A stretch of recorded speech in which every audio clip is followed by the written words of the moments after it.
Colorful cloth-like cover. Dinagdagan pa ng magic tape kaya hindi agad natapuntan. Or mahali ng pictures sa presyo lang. Magical! Bayani Fernando, political will.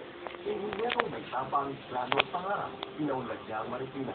Nagkaroon ng trabaho ang mga tao, lumuwag ang trapiko, naging mas ligtas ang lansangan. Dahil kay Bayani, naging mas maginhawa ang buhay sa Metro Manila, naging tangkala, nagawa ang dapat. Mahal ni Bayani ang mga Pilipino, kaya sinikap niyang bigyan ng pag-asa at panibagong malasakit ang lahat para sa isa't isa.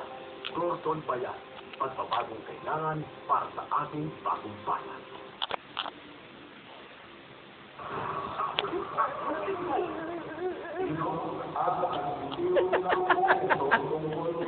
Ha ha